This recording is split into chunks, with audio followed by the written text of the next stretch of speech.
WBCS এ অভাবনীয় ফলাফল করে নজর কাড়ল রাজবংশী কৃষক পরিবারের মেধাবী সন্তান নীলকমল বর্মন। চরম দারিদ্র্যতাকে জয় করে অদম্য ইচ্ছে শক্তির জোরে প্রত্যন্ত গ্রামীণ এলাকা থেকে হিমালয় সম সাফল্য পেল নীলকমল বর্মন। মেখলিগঞ্জ ব্লকের উছলপুকুরি গ্রাম পঞ্চায়েতের অন্তর্গত জমেরডাঙ্গা নামক প্রত্যন্ত এলাকায় বাড়ি নীলকমলের। সদ্য প্রকাশিত রাজ্য সরকারের সিভিল সার্ভিস পরীক্ষায় তার এই সাফল্যতে খুশির আবহ জামালদহ, উছলপুকুরি সহ গোটা মেখলিগঞ্জ ব্লকে।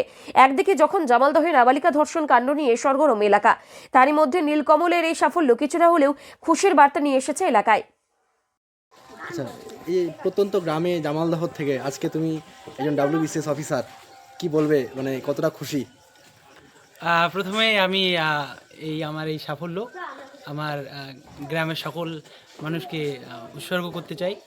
আমি তাদের যে সেই শুরু থেকেই যে সেই সাহায্য না থাকলে আজকে হয়তো এই সাফল্য আসতো না, তাই তাদের প্রতি আমি কৃতজ্ঞ। আর খুবই খুশি আজকে। আর আমার পরিবারের লোকেরা যারা সবসময় আমার পাশে ছিল, আমার উপর ভরসা রেখেছিল।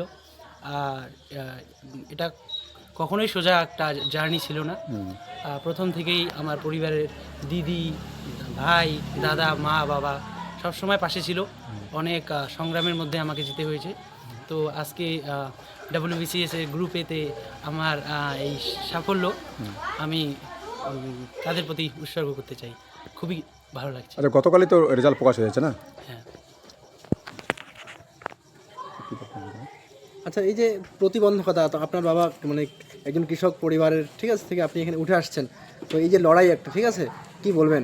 পাশাপাশি এই যে আপনার কলেজ থেকে শুরু করে যে দীর্ঘ লড়াই, বিডিও হওয়ার যে স্বপ্ন পূরণ।